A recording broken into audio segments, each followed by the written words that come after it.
My name is Kathleen Heiser, and I'm the president of the Beachmont Improvement Committee, also known as the BIC. It gives me great pleasure to introduce to you a unique and talented artist. Many of you know and will agree that if there's one word to describe Joanne McKenna, it's passionate. This is a woman who has struggled right from birth to make it, to be successful, to make a difference. She came from a talented family but suffered learning disabilities. She spent years knowing she was different and agonized over why she couldn't learn the way other people did.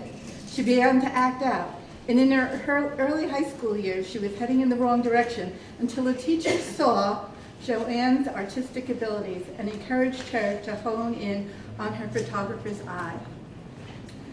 Despite her severe dyslexia, Joanne has succeeded at Mount Serrat, Mass College of Art, and Lesley University. Creativity kept her going. Joanne spent 32 years as an art teacher at Revere High School, and there her disabilities became an asset for the student population. She guided hundreds of students back onto their own personal tracks. She listened and she encouraged them, remembering how it was that a teacher saved her. And ultimately, she saved many. As a much-beloved teacher of art and photography, as well as senior class advisor, her students recruited her not once, but twice as the keynote speaker at graduation. Quite an honor. Joanne's passion spilled over into both her city of Revere and her community in Beachmont.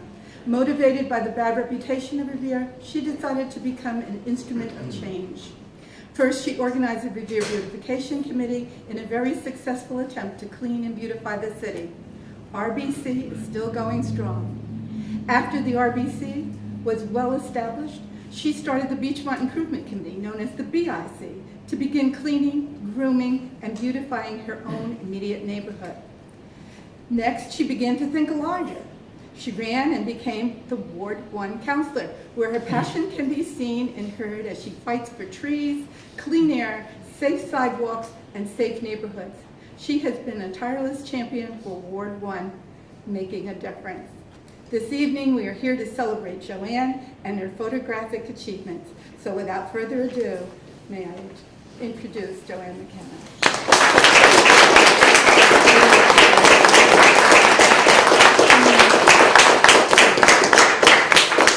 I didn't know this was going to happen until last night. She called me and said, I'm going to introduce you. And I said, what?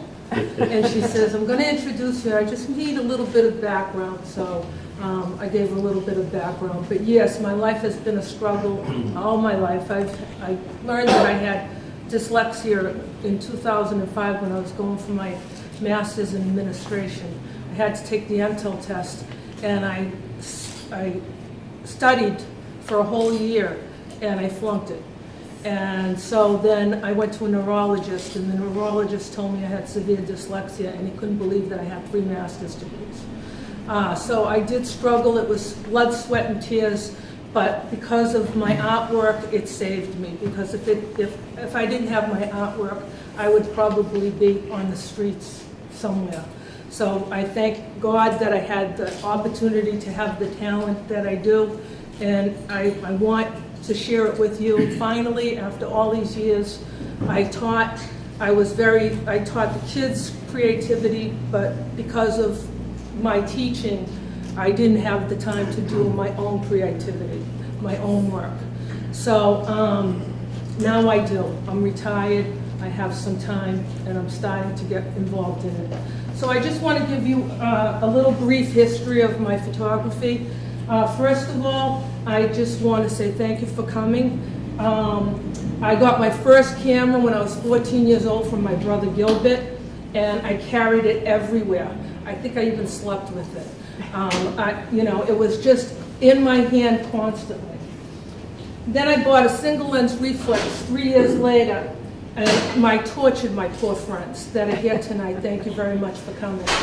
I would place them in the oddest positions, and they were all good sports about it, and they did whatever I asked them to do. These are really old. These are like 1975. So, but some crazy photographs. Some of my memorable moments as a photographer was I was an undercover photographer for the Mass State Police. They were having a drug problem at Logan Airport, and I was asked to take pictures, surveillance pictures from them from a parking lot, which I did. I also worked for the forensics department for the Revere Police. I did suicides. I photographed suicides before CSI. You didn't need a degree. I did suicides and homicides. And one of my favorite stories is a woman in Point Pines put a hex on her neighbor. And she had, I'm sorry to say, but dead chickens and dolls' heads around the woman's property. And I had to go down and take pictures of it. The Revere Police asked me to go down and take pictures of it. But that's one of my memorable moments. One of my most exciting moments was a developer asked me to do aerial shots, progression aerial shots for their development, and I was hung out of a helicopter 4 times, harnessed out of a helicopter, taking aerial shots. The 5th time I did it, it was really windy. It was a 2-man helicopter, and we almost hit the high tension wires. Oh my God. So I decided that $75 an hour back in the day wasn't worth it, so I stopped doing that. In 1985, I was crucial, and this is one of my most favorite stories, is in 1985 I was at a Somerville football game, and the police came over. I was photographing Revere football because I was working for the paper, and the Somerville police came over and said, there's a rapist in the stands. We know who he is. And they came over nonchalantly. It was plainclothes. And they said, can you photograph this guy? Because we think it's the rapist. And I said, okay, because I had a really big telephoto lens. And so I took the picture, and actually it was the rapist, and they caught him. And so my camera did the work. And so it was, I was very proud of my camera, that I could make a difference. Thank you very much. Thank you, Lenny. I was also honored to photograph all the political advertisements and fundraisers for the elected officials in Revere. I worked with private detectives.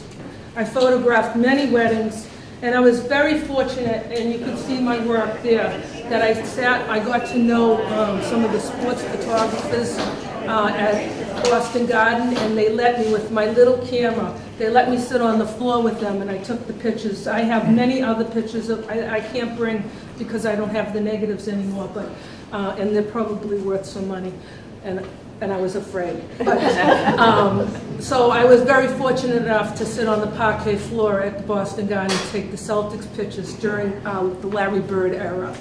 I do have a photograph of Michael Jordan with hair that I didn't take. I also continued taking photographs and doing freelance work throughout my years, but my main focus was always teaching. I loved teaching.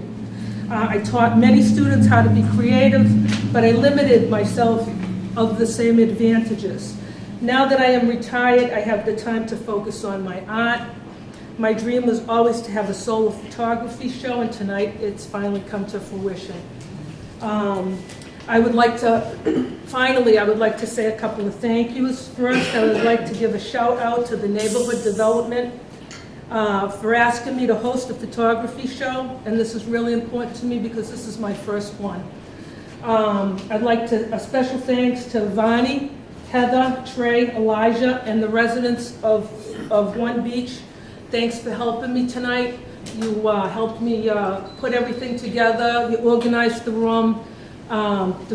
You put it on social media, so thank you very much. I really appreciate that. How about a big round of applause for that?